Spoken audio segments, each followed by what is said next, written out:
با عرض سلام، خسته نباشه خدمت دوستان گلم. امیدوارم حال دلتون خوب باشه. امروز اومدیم راجع به بیت کوین یکم با هم دیگه حرف بزنیم و راجع به بیت کوین و ارزهای دیجیتالی که آینده دارن و میتونن با پتانسیل 100 برابری رو داشته باشن با هم دیگه صحبت کنیم.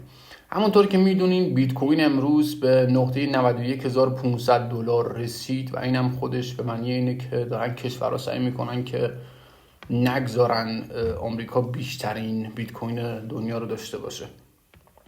با انتخاباتی که در آمریکا به وجود اومد، دونالد ترامپ رئیس جمهور آینده آمریکا شد، یعنی تقریبا 1 ماه و 20 روز دیگه تقریبا به سر کار میاد و بنا به گفته های ایشون که قرار بود از بیت کوین حمایت کنه، این خودش یک معنی اینو داد که در روزهای آینده میتونه بیت کوین رشدی سنگین رو داشته باشه و خودمون هم دیدیم بعد انتخاباتی که در آمریکا انجام شد، بعد رای گیری ها، بیت کوین از نقطه 69 و یا 72,000 دلار به 91,000 دلار رسید.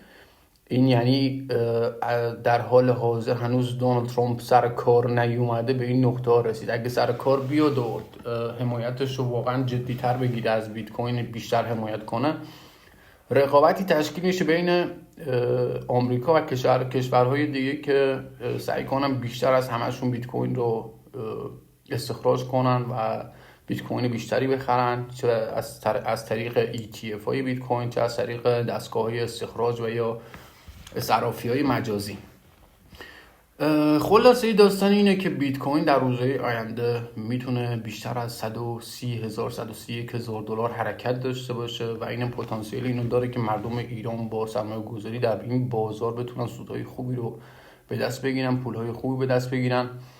و اینکه بیشتر دوستان راجع به آلت کوین ها دارن سوال میپرسن که کدوم آلت کوین خوب واسه خرید، کدوم آلت کوین رو باید خرید کنن. راجع به بعضی از آلت کوین ها سوال پرسیدن که فکر میکنم که تحلیلشون هنوز زود واسه تحلیل کردن، ولی خب اگه دیدین که دامینانس بیت کوین از 60% که در حال حاضر هست رو به پایین داره حرکت میکنه، این یعنی آلت سیزن داره شروع میشه و آلت کوین هایی که در دست شماست، چه بخواین چه نخواین، سود میکنه و ما باید دنبال این آلت کوین هایی باشیم که واقعا در روزهای آینده میتونه پتانسیل اینو داشته باشه که بهمون 10 برابر، 20 برابر، حتی 100 برابر هم برامون پول در بیاره. و به نظر بنده، به نظر شخصی خودم، که دوستانی که از قدیم ما رو فالو داشتن و با ما همکاری میکردن و با ما همراه بودن، میدونن که تحلیلای ما راجع به هیچ کدوم از ارزهای که گفتیم اشتباه در نیومده و میتونم به راحتی بگم امسال سال 2025 یعنی سال ربع و هوش مصنوعی، همون AI خواهد بود. یعنی آلت کوین هایی که واقعا تو این سکتور دارن کار میکنن بیشترین سودها رو به ما میدن. خودتونم راجع به این آلت کوین ها بریم تحقیق کنین، راجع بهشون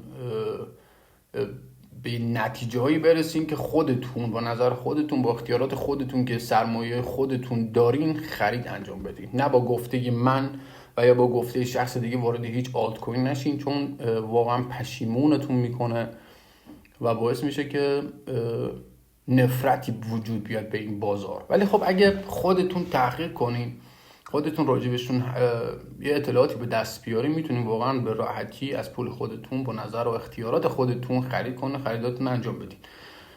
اگه نظر منو بپرسین که کدوم آلت کوین ها رو بیشتر دوست دارم و تو کدومشون دارم سرمایه گذاری میکنم، من بیشتر تو آلت کوین های ربع مثل UBXS، مثل ریو، مثل پروپچ، مثل ملوس دارم سرمایه گذاری میکنم و آلت کوین هایی که هوش مصنوعی هستن، لایی، بعد آیپد که بهترین های هوش مصنوعی هستند، بعد اینکه امروز یکی از بازی های گیمینگ رو دیدم که واقعا پتانسیل رشد خیلی خوبی داره که با کوکاکولا، مثل شرکت های مثل نایک و یا بعضی از شرکت های مانند آسفالت و بازی های گیمینگ و این چیزو دارن همکاری میکنن. واقعا پتانسیل این داره به اسم کروس.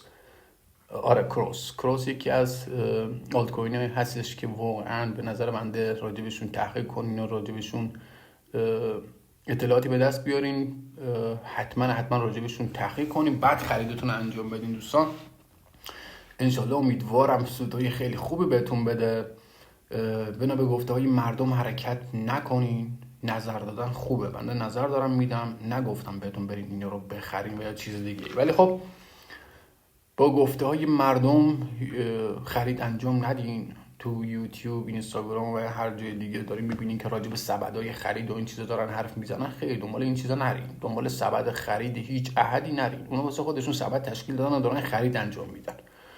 حالا چه به عنوان تبلیغات باشه، چه به عنوان این باشه که مثلا خودشون توی یه آلت کوینی موندن و دارن راجبشون حرف میزنن که به پول خودشون دوباره برگردن. نه، به نظر خودتون شخصی سازی کنین سبدتون رو و سعی کنین که با کل داراییتون وارد هیچ کدوم یکی از این ارزها نشین.